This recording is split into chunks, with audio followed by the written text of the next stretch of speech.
Rüzgarların bize anlattığı bir şey var. Bak yıldızlar altında gözlerimin içine. Rüzgarların bize anlattığı bir şey var. Bir fısıltı gibi bazen o en büyük çığlıklar. Bilmezler mi bir geçer en büyük fırtınalar. Biz çaldık birbirimize, sımsıkı bağlandık biz aşkın. Meleklerden çaldık birbirimize, sımsıkı bağlandık.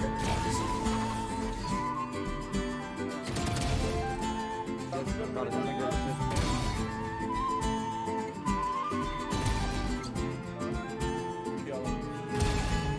Bak yıldızlar Kanka tekrar var yine ya. gözlerimin içine.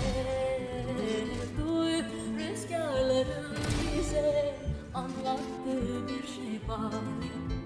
Bak yıldızlar altında gözlerimin içine.